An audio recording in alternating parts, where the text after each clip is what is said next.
Boy, I can tell bad times are right around the corner again.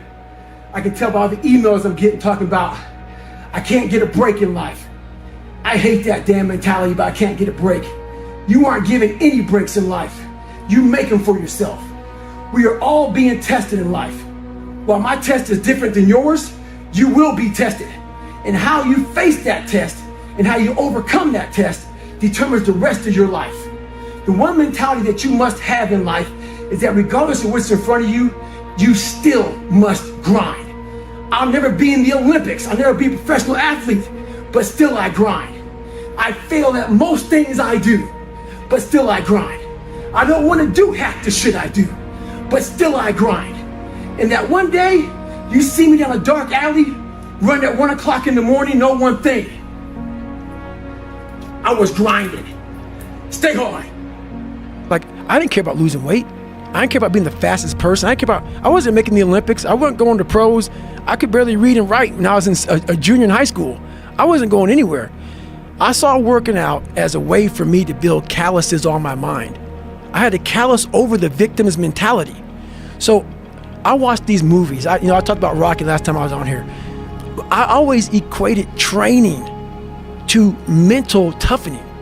Like, it always looked brutal. People waking up early and doing all these things, and it looked horrible. I was like, wow, man, I gotta start doing that. Not to get better, bigger, and stronger, but that is what's gonna build me. That looks uncomfortable. That looks brutal. And getting up early, I don't wanna do that. So I made this long list of things that I don't wanna do. And through that, I found myself. I started, I'm like, you guys aren't doing this shit in high school. You guys aren't getting up at 5 o'clock in the morning, running over here in this golf course. So I started seeing myself very differently than the average human being. I was like, hang on a second. I have something they don't have. And that's when I started to develop these things through working out. It was this great, never-ending work ethic. And through work ethic, I developed self-esteem. Honestly, my biggest fear to this day is, and I say it a lot, and it's going to heaven and being judged by God. And I believe that God knows everything about you. From the time you're born, when you're gonna be born, when you're gonna die, when you're gonna graduate, buzz, whatever's gonna happen to you, He knows all this shit. Some people never do what God knows you're capable of doing because we have choices. My biggest fear in life was to get to heaven and God look at me as I'm being judged, and I was some fat 300-pound guy like I used to be that still sprayed for cockroaches. That's okay. It's what you want to do. I didn't want to do that, and I made $1,000, a month. And I got to heaven, and God laid out this chart in front of me, and He said, "Hey, man, look at this chart." And it had my name on top and all this amazing shit. And I'm like, "That's not me, man." He goes, "That's who you were supposed to be." My biggest fear in life is that one day, if I ever get judged by something, someone, some energy force, that I go up there and I failed the mission. Whatever force up there thought I was supposed to be some badass, and I went up there underachieved. I want that force up there that knows everything to be writing as I'm living, saying, I had no fucking idea he even had this in him. Mm-hmm. So I want to just be the best I fucking can. And a lot of people say that. I truly mean that. I still have to learn me. I still feel there's times where, as a human being, I'm a human, and you still fall back in these ruts of life where you think that you had a permanent fix because I've done all that. Nothing's a permanent fix, man. That's why I grind every day, because nothing is permanent. I watched a lot of movies, and I was really big into visualization. And I always equated working out to struggle. And I struggled my whole life, but I ran from it. So I started realizing, man, I gotta start facing the struggle, and I gotta be mentally strong for the struggle. So that's why I started coming up with I'm training for life. Mentally, I'm training for life. I'm not training for to lift 400 pounds. And I found out on my own pretty much, is that through discipline, through self-discipline, through repetition, through tons of repetition of the same thing that you don't want to do, and that's the key thing. Through repetition of things you don't want to do, you develop mental, like an armor for your mind. Start to armor your mind, because your mind's like, okay, we suffer every day. It's what we do. We do stuff that sucks every day. So then when the suck stuff comes, you're ready for it. And that's how I started coming up. You know, I just started being very uncomfortable. And now it's like just a way of life. The mind's a medieval motherfucker. It's constantly fighting against you. It's the only thing in the history of the fucking world that shows up on time every time. It has the tactical advantage over you. It knows your fears. It knows your insecurities. It knows everything about you. It might be the only thing in that world that knows all about you. You gotta know about it. It's gonna show up when you don't want to show up. It's gonna show up at the worst time possible when you want to be successful. It's gonna say, take the easy road. Take the easy way out. You gotta learn your brain like your brain has learned you.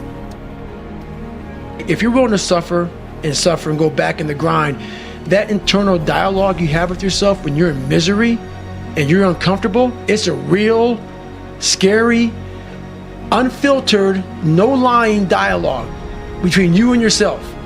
And people know exactly what the fuck I'm talking about when you're in a bad spot in life and your mind is saying all kind of shit. That's who you really are.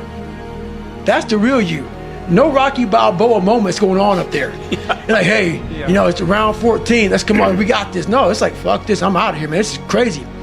That's where the growth happens.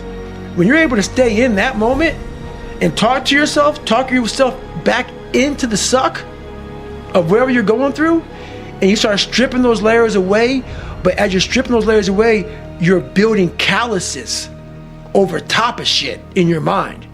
That's where the growth starts to happen, is when you have to force yourself to stay in it. You can't leave it. And it was like 3 days later, I'm in a 100-mile race, no train at all. And when you do that, it is stupid.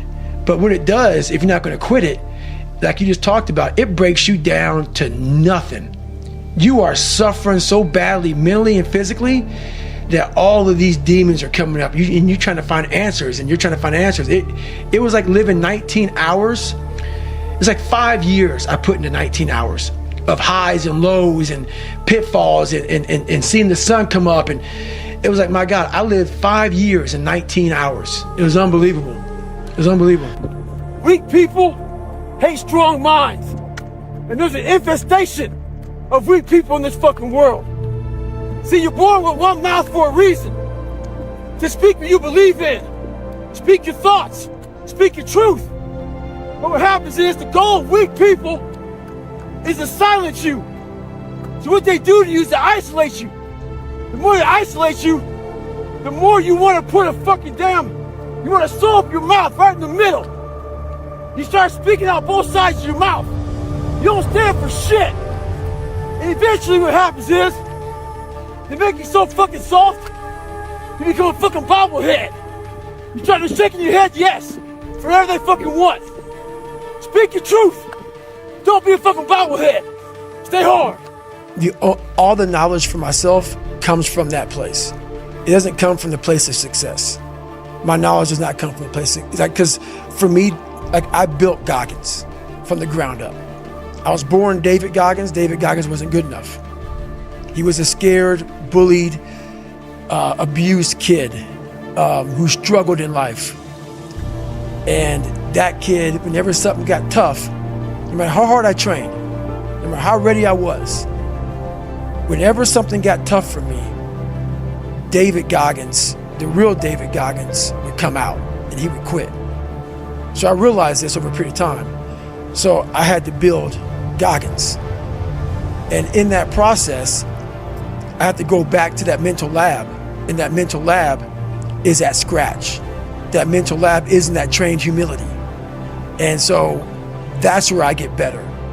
I get better when I'm digging holes in the ground, when I'm waking up early knowing I don't have to do these things.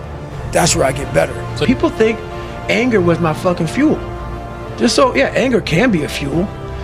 Anger got me to look into things to become better. I want to show him.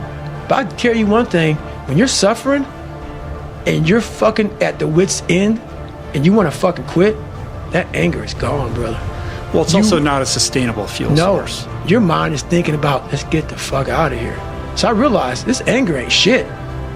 I didn't think about my dad beat me up. I didn't think about any of that shit. I thought about, man, this fucking water is cold as balls, man. I get the fuck out of here. So I realized anger was no fuel for me. It may have got me to say, I'm gonna be somebody. Anger got me caught up in some serious ego trips, man.